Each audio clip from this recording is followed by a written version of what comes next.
Hey guys, what's up? Dorky Rice here, bringing you another Maplestory gameplay commentary video. Today's video features Shadower gameplay at Lycanthropes. This video will be encompassing a breakdown of one of my most favorite classes, Shadowers.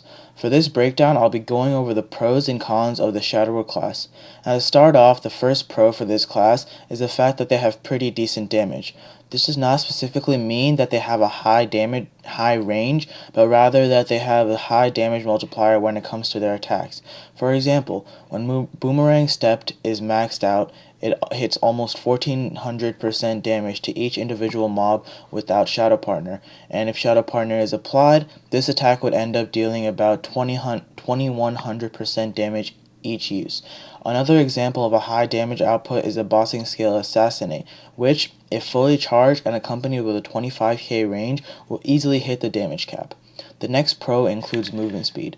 Now Shadowers are probably the fourth fastest class in the game, with Mercedes, Dual Blades, and Night Lords dominating the top of the list. But if you consider the fact that Shadowers are a melee class, this is an amazing advantage. Being able to easily move around the map with haste and flash jumps comes in handy all the time when you're trying to use your close-up attacks, such as Band of Thieves or Boomerang Step. The third pro for this class is that it is actually a really good tanking class. I'd say it's the Paladin of the Thief class. Out of the three Thief classes, Shadowers have the second most HP, with Dual Blades having the most.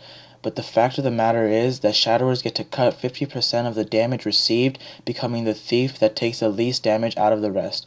This 50% reflection is provided by Meso Guard, which some people say consumes a lot of Mesos, but once you're in the fourth job and have Shadow Shifter maxed, you'll barely be getting hit, and when you do, half of that damage is being absorbed by Mesos.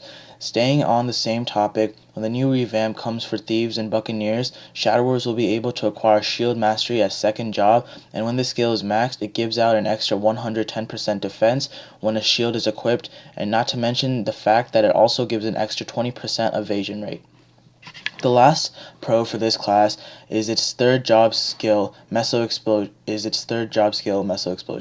Meso Explosion takes a set amount of Mesos and in turn uses them to deal massive damage to the monster. This skill probably delivers the fifth most amount of damage per second. I honestly believe that without this skill, Shadowers would be at a great disadvantage when it came to bossing. Now moving on to the cons of this class, the first con is that it is an expensive class to play. I wouldn't say they are as hard to fund as a Night Lord, but they are up in that league. In order to be an above average Shadower, you would need around 3 bill worth of equips and then an extra 1 bill worth of books. And also keep in mind, with a new Thief revamp coming soon, the price of these books and percent luck equips will skyrocket. The second con is that they are a pretty slow class to begin with. First job is fairly decent as with any other class, but when you become level 30, the journey to level 70 will be a real pain in the ass.